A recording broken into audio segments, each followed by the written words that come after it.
eggs instead of waiting for them day by day. So he went out in the yard, grabbed the goose, slaughtered it, opened it up, and found no eggs. Now what he had done, he had killed his production capability for immediate satisfaction or immediate production. And that's really what Stephen was trying to say was, don't kill the goose and kill all your potential just to have satisfaction right now, because satisfaction right now isn't going to last. Your production capability will. So after that, he rolled into habit 1, and habit 1 was be proactive. And with being proactive, he talked about don't blame outside sources on all your problems. Everybody wants to blame somebody or something else on what's going wrong in their life. And really, you need to do some self-reflection, because for every stimulus that you have, every interaction that you have in your life, you get to choose the response to it. You can choose to be happy. You can choose to be neutral. You can choose to be angry or upset or joyful. You get to make that choice. A lot of people say, well, this bad thing happened to me and that's why I'm mad and I don't have a choice in the decision. You do. You don't have to get angry and you don't have to get upset. You choose to do that. Responsible for our own lives. A lot of people don't want to be responsible for their own lives. A lot of people, like I said, want to blame outside sources for what their problems are or want somebody else to take care of them. And there are people in the world that need to be taken care of. They can't do it themselves. But there are a good portion of people who are perfectly capable of doing so, who have grown accustomed to others taking care of them, and they believe that that should continue. So he really said that don't live like that. Be proactive and take charge of your own life. He also went on to say that reactive people allow these stimuluses to affect who they are, to mold who they are. And he really said, don't be reactive, be proactive. Head these things off the past. Change them before they happen, and don't let them become negative things, but turn them into positives. And I relate this to our business course because in chapter 14, we talk about leadership a lot, and we talk about what leaders exemplify. And one of the behaviors we discussed was initiating structure.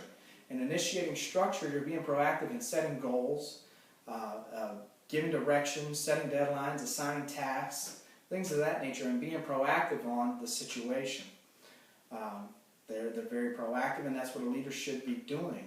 And this is going to change, and you have to continue to be proactive throughout the situation.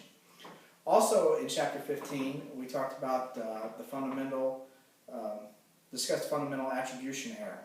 And this talks about blaming everything else besides yourself for your problems.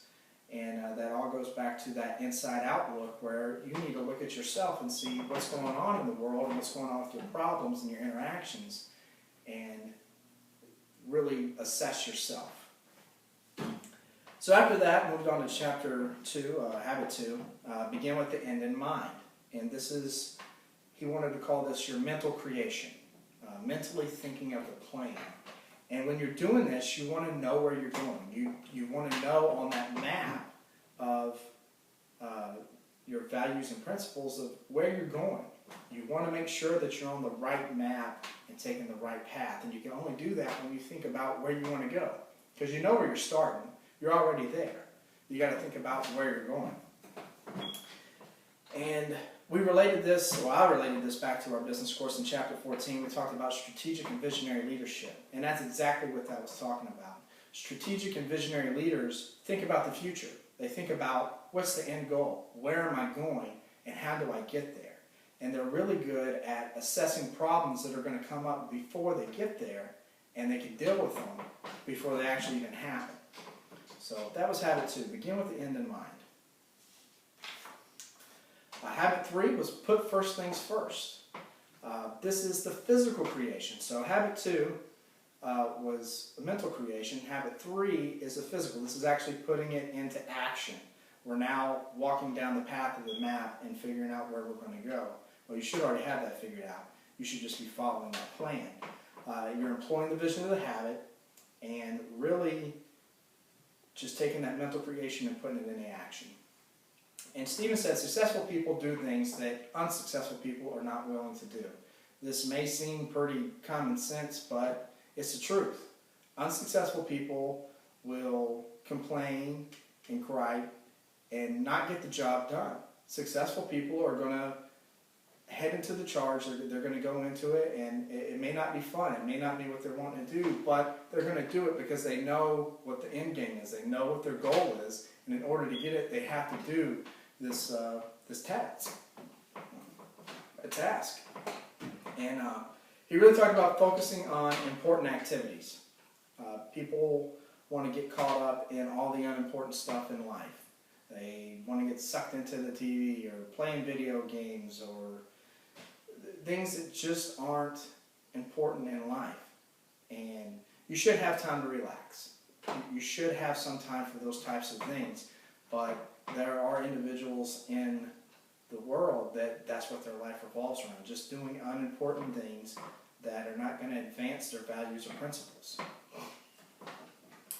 And also he talked about building relationships and accomplishing tasks.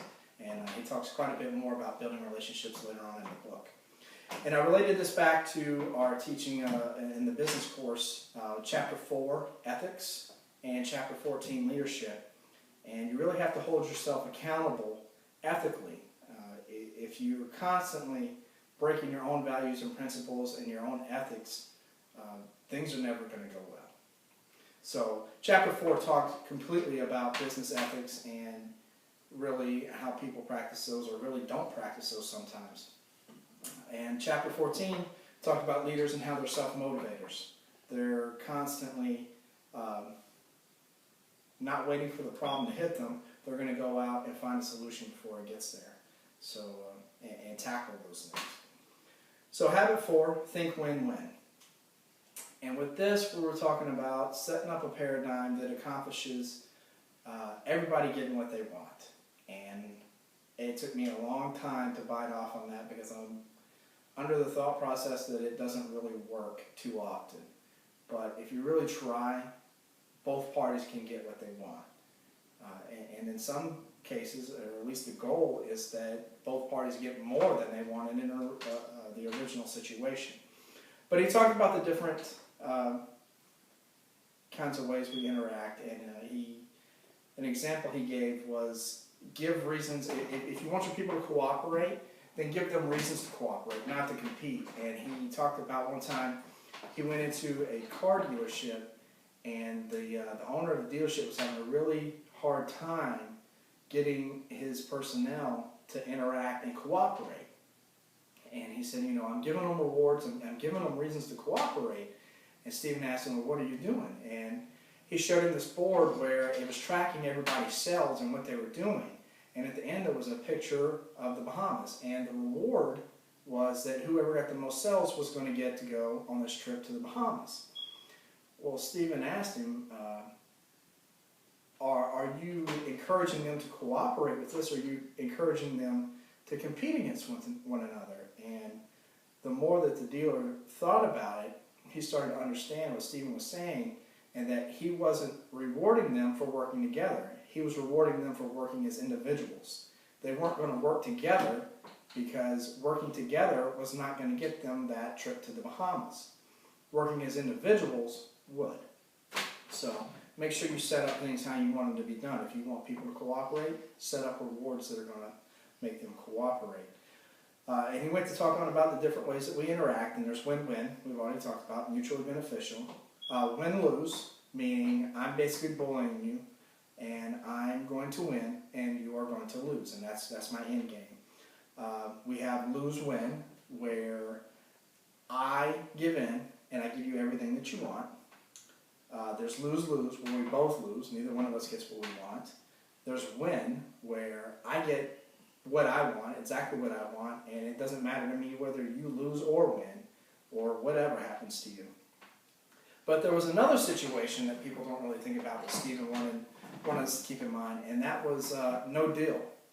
And basically when you have a no deal, you're going to agree to disagree, and you're going to walk away from the situation. He said this is a very liberating idea that most people don't even take into consideration because they want an ending to whatever's going on.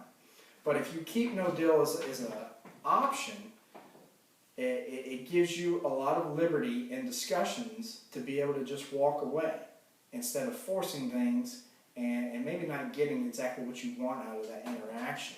And you can always come back and revisit that situation. So he said always keep no deal in the back of your mind as an option if things are not going the way that you want them to. And this related pretty well to what we had, because in chapter 2 we talked about some of the founding fathers of today's modern business beliefs. And one of those is Mary Parker Follett. And she also basically built her whole thought process behind business, behind cooperation and the win-win concept. And we studied her a bit, and today her teachings have molded business working relationships and what they are today. Habit 5, seek first to understand and then to be understood. And this one was really an eye-opener for me, because I thought I was a good listener, but the more that I read, I really found out that I wasn't as good as I thought I was. And really, he talked about diagnose the problem before you start giving a whole bunch of advice. People don't want to hear your biography. If somebody's having a problem, they really want to just talk it out. And he talked about empathetic listening. And with empathetic listening, really you're helping somebody figure out the problem and solve it on their own. You're not giving them all the solutions. You're not giving them what you would do. They're giving you the situation. You're repeating it back and understanding what they're feeling. And whenever they feel that you understand, they will start to open up more. And you can carry on the conversation easier, and trust is formed, and things can be worked out easier that way. It takes some trust in you, and it's only formed through proper communication. If you're pushing your ideas onto that person, then they're going to shut down. They're not going to listen to you. Most people do not listen with the intent to understand. We listen with the intent to reply. And that's really where I was. I thought I was listening to understand, but when I read his theories on it, I was always listening to reply. I was always listening to give an answer, when in reality I should have been listening to understand more what that person was trying to tell me and their situation and their view on what was going on, instead of just giving them my view. And this related back to what we talked about in chapter 15. We talked about empathetic listening. That was actually, there was a section in chapter 15 strictly dedicated to that. And it just said, talk about the speaker's perspective and understand that. Give them feedback to show that you understand what they have been saying. The 6th habit is synergize. And this was one of the harder ones for me to understand in the beginning. And really, we've all probably heard synergize and the catchphrase, and it's a real hot button kind of catchphrase in today's world. And what synergize is talking about is the whole is greater than the sum of its parts. And what that means is 1 + 1 = 3. 1 + 1, the sum of its parts should be 2, but in a synergistic relationship, it's more than 2. It's 3, it's 2.5, whatever it may be. But the whole is greater than the sum of its parts. And really with synergize, it took me a minute to kind of realize this, but really he's talking about synergize. It's just to work together. In today's world, people are trying to compete so much. And if you would just learn to appreciate different views, appreciate people's view of the world, because they're all so different, you can work with people much, much better. And if you can understand that they can be right at the same time you're right. Their interactions with the world have been different than your interactions. So everything that they view is from a completely different light than yours. And you have to be able to understand that and value it. And enjoy the fact that they don't see things the way that you do. And take those perspectives into account. You got to be genuine when you do this kind of work. When you're interacting with people, it has to be sincere. It can't be at face value, because people will see that and the relationship will not work. And this relates back to business, because in chapter 2, we briefly discussed synergy in that chapter.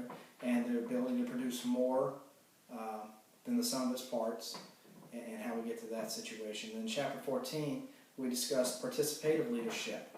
And in participative leadership, you're talking about leaders who pull their people in and get their ideas. They have everybody participate and synergize in the situation to get more ideas and to get more perspectives and to get a better solution to the problem, whereas if they just made the decision on their own. Now the last habit he talks about is sharpening the saw. And really with sharpening the saw, he's just talking about continued improvement, not resting on your laurels and being okay with what you've done.